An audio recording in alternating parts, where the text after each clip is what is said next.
Good morning and a very happy Father's Day to all the dads watching out there. We begin our program today with the hard-fought agreement announced last Sunday by a bipartisan group of U.S. senators that will hopefully lead to a notable reduction in gun violence in our country. Connecticut Senators Chris Murphy and Richard Blumenthal helped to broker that deal. Senator Blumenthal joins us from Washington this morning. Senator, thank you so much for being with us. I know this is yet to come to a vote, but tell me, what's the general framework of this agreement? Happy Father's Day, Eric, and thanks for having me. The general framework is an exciting one because it is the first action, literally the first action by Congress in 30 years on gun violence. And the reason why I think it will help save lives and why it will be real and meaningful is that it has a program of grants and incentives to states that establish red flag statutes like Connecticut has, and also to implement them as Connecticut is doing. These statutes separate people from guns when they are dangerous, imminently and threateningly to themselves or others. People who say they're going to kill themselves or others. But it also improves the background check system. It cracks down on trafficking and illegal straw purchases, makes them serious crimes under federal law. And it closes a loophole, it's known as the boyfriend loophole, so that intimate partners and dating relationships can involve protection from domestic abuse. And it will, in addition, contain billions of dollars for mental health and for school safety. So the package as a whole is a meaningful and impactful one. I know many of these things that you just mentioned, there are things that you've been talking about for a long time. Obviously, we've continued to cover these horrible school shootings. They seem to just get worse and worse as time goes on. But of course, all of us here in Connecticut, it's been so long since Sandy Hook. We saw this most recent tragedy in Texas. Why now, Senator? Why is there now an appetite to reach this bipartisan agreement? Great question, Eric. I think the nation has reached a tipping point. What I've heard in Connecticut, what my colleagues have heard throughout the country is do something. You have to do something. Senator Murphy and I have been working literally for 10 years as a team to improve the background check system. I've been working with Senator Graham to improve the red flag statutes and extend them to more states.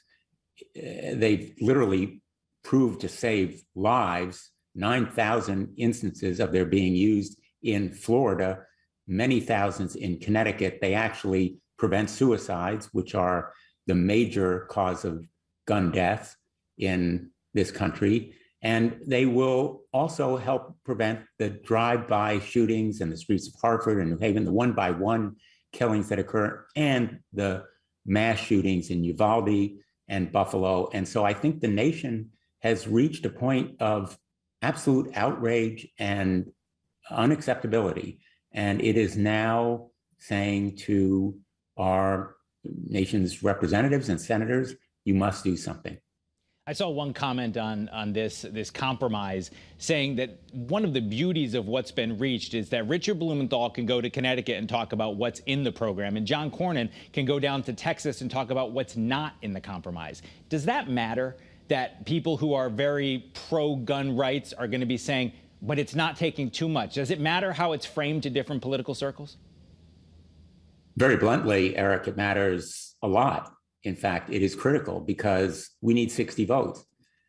Only a compromise in the United States Senate can get 60 votes. Only a compromise can reach the different parts of the country that need to support it, not to mention the different political parties. And so I'll just be very frank, it's a lot less than I think is necessary. Certainly a lot less than I wanted, and possibly likely Senator Murphy as well. But it is real and meaningful if it saves lives. And I believe that it will save lives. And the essence of compromise is none of us gets everything we want. And so I think it is a start. We can build on it, improve it in the future. And politically, it means that those senators who go back to those states that can say they protected gun rights will maybe be inclined to do more in the future because everything we're doing is consistent with the Second Amendment and with the rights of law-abiding gun owners. We don't take away a single firearm from a law-abiding American citizen. I saw a quote from John Cornyn, who has an A+ from the NRA, saying that one of the things that he talked to other members in his caucus about is that polling really supports this. Obviously, there's special interests and there's lobbying groups that don't support any change, but the general public says now's the time. You talked about that tipping point. Does that help you sell it to Republican colleagues? It certainly should. When 90% of the American people say they want better background checks, red flag laws, as well as more mental health care and school safety, the American people are speaking. And by the way, gun violence may well be on the ballot this November, because it will be an issue, as it was in previous elections, that will become more and more important. We're the only advanced nation that has these kinds of mass killings in this magnitude. Our mental health problems are no bigger or more frequent, but the mass killings, the numbers of guns doing this kind of damage are many times what they are. So I think it brings together Republicans and Democrats.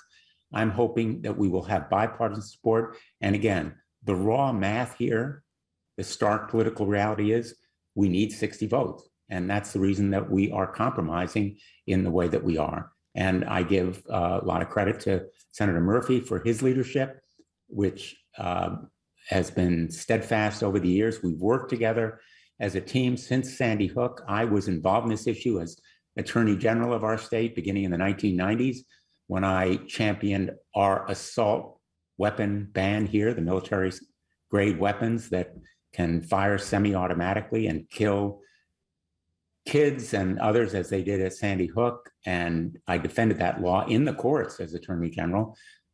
But Sandy Hook really crystallized and galvanized people in Connecticut. And I think Connecticut, at the forefront of this effort, has helped to lead the nation as well. Well, I know Senator Murphy has said the heavy lifting is done. There's still a lot of work to be done, and I know the hope is to get this done before the July 4th recess. Senator Richard Blumenthal will, of course, be keeping in touch with you to get the latest as we cover this. Thank you for joining us, and happy Father's Day.